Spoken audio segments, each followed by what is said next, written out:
Welcome back to the channel, everyone. My name's Akshi. If you don't know who I am studying medicine at Imperial College London, and today I thought I'd do an MMI video, not about Imperial College, but about King's College London. Two very different universities, both in London, but I actually applied to King's College London and somehow managed to get a place. I turned it down for a variety of reasons that were just, I just wanted to go to Imperial College, but King's College is an incredible university as well, and I know plenty of people who've gone to King's College London, and they've all turned out to be doing really well. So yeah, just to sort of air that out in terms of the context. But today I thought I'd talk about exactly what my day was like, how the interview went, and some tips on this particular interview. Now, I understand a lot of you guys might want to know more detailed, info about the interview. I am not a member of the King's College interview team, so, I'm not going to be telling you guys what they asked me because that's not fair on anyone. And to be fair, it doesn't really help you guys. I'm going to talk a little bit about why it doesn't help you guys later on in the video. But if you want to find out any more detailed information, everything that you are allowed to know will be on the King's College website, so I'll put that in the description down below, so you guys can check that out whenever you want to do so. Okay, so I'm going to split this video up in two parts like I always do. I'll be talking about the day in general first, and then I'll be talking about some tips and tricks on the interview itself and how to prepare for it. So hopefully that makes sense. If you want to skip to parts of the video, they'll be in the description down below. And without further ado, make sure you subscribe.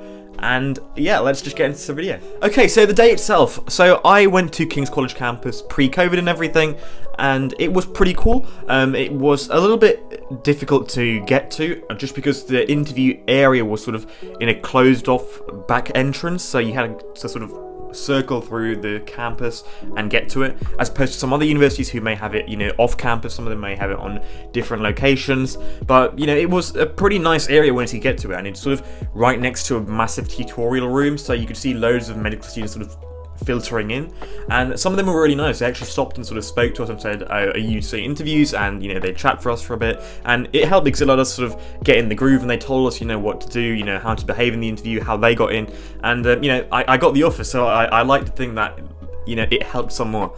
So yeah, they were the people at King's College were awesome. They were super cool, and yeah. Second of all, the interview room itself. Now, this was my strangest interview in the sense that it wasn't like a normal interview. So they had a big room, and it was sort of mine was, I think, on the second or third level, and it had loads of stations separated by dividers, so they were sort of based in little cubicle rooms, and you couldn't hear what anyone else was talking about because they were so closely put together. So usually in most interviews they'll be pretty far away, and that's why you can't hear anyone.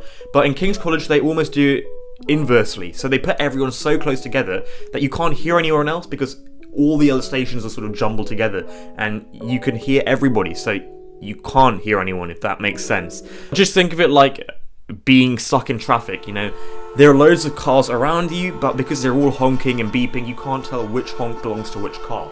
So, it's just background noise, and that's what it's like at King's College London. It's a very busy interview scene. And the odd thing about King's College really is that, there's not much space between the different stations. So you pretty much get out of one station and you just turn to your left or right and you're at the next station. And that's kind of weird because you don't get much time to sort of chill out, but they do make sure you get a few seconds to sort of relax between stations, get your mindset, and they do tend to give you an instructions card based on, what the interview is going to be about. Even if they don't, they'll bring you into the station and give you a minute to sort of relax and tell you what they're going to ask you. So you always get a break between stations. You never thrust into a new station without a break.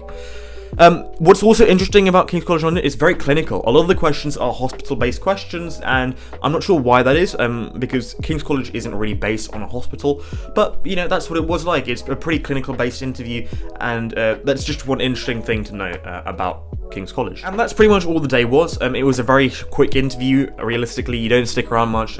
You can if you want to, but I chose to just head home. A lot of universities like Imperial actually offered to give a tour of the university afterwards, I believe.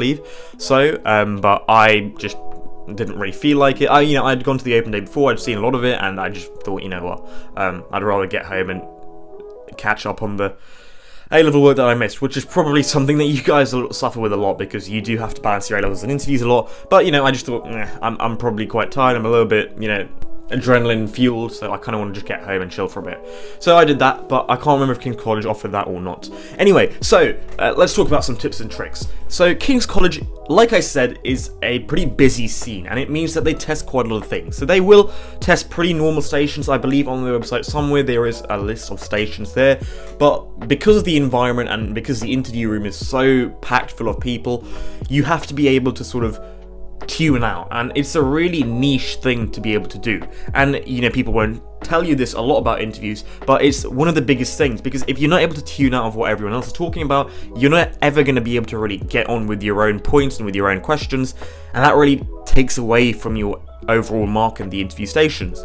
So I always tell people, make sure that when you're in a station that you're fully focused on whatever you're doing and, you know, blocking out everyone. Some people try and listen out on what the next station's talking about so they can prepare it, but you do realize that if you're doing that, you're simultaneously neglecting the station that you're currently on. And if you do that for every single station, you're not actually doing anything of any value. So always try and block out what everyone's saying, because hey, you probably won't even get the same questions, because you know, you might get the first opening question, but after that they'll completely change the direction of the station, and you know, you might end up going in a completely different place. So there's no real point in listening to what other people are doing in their interviews, and just focus on your own interview, and that's the best you can do. The second tip I'd say is King's College London has a host, and I say this, a host of sort of very open-ended interviews. So a lot of MMIs will have a set of 5 questions that they ask you, and they'll try and stop you if your answer's going on long, because, you know, they want to get to those other 4 or 3 or, you know, 5 questions. King's College is not like that at all. What they do, or what they did in my experience, was they gave me one question, a pretty wide open question, and we talked about it for a bit, and that was all there was to it. So it's almost difficult, and it's almost really cool, because you get an opportunity to genuinely talk about something that you're probably passionate about, and it does mean that you need to be able to hold a conversation for a pretty long time, and they may not even interrupt. They may just say, when you're done, the interview will be done, and that'll be the station over. So they won't ask you any follow-up questions, so the rest of the time is pretty much up to you how you want to spend it. And it's a really valuable skill to be able to hold a conversation for that long. You've probably got bags of experience, bags of, you know, volunteering that you can go into lengths about, but the key here is being able to actually spend the time not just waffling and rambling, but actually being able to talk effectively for, you know, 5 minutes, because it might sound like a long time, but it is quite short. And if you're able to use that time properly, use that first minute or so to properly plan your answer out, it'll come off much better than somebody who just goes on about something random for 5 minutes and doesn't really come to any sort of real answer. So that's the other skill I'd say. And the final thing is, King's College is very hospital-based. Most of the interviews will be doctors, nurses, physiotherapists. I actually had only one non-clinical interview, I think, and that was a medical student. Apart from that, they were all clinical. So that's very different from a lot of MMIs who pretty much usually just have interviews from the university, or interviews they bring in externally. This is very hospital-based, and the more you can bring the questions out to hospitals as opposed to university, the better your answers will come across. So whenever you talk about things like ethical scenarios, try and apply them to hospitals. Try and apply, you know, things like, I don't know, the NHS really well. Try and be able to understand the impact of, you know, current life on the NHS, because the more you can do that, the more your interviews, obviously being from hospitals, will be able to relate with you and be able to hold a good conversation. And the people that they have a good conversation with are the people they're obviously going to give high marks to. So I guess that's the final thing I say about King's College interviews. And that's the end of the video. I do want to keep this nice and short because I don't want to talk on too much, but I hope that helped. If you've got any other questions, you can drop them in the comments down below. If you enjoyed it, you can subscribe. My Instagram is also here, so that's always open to submissions and any sort of advice that you guys have got. And yeah, I will hopefully see you in a bit. So yeah.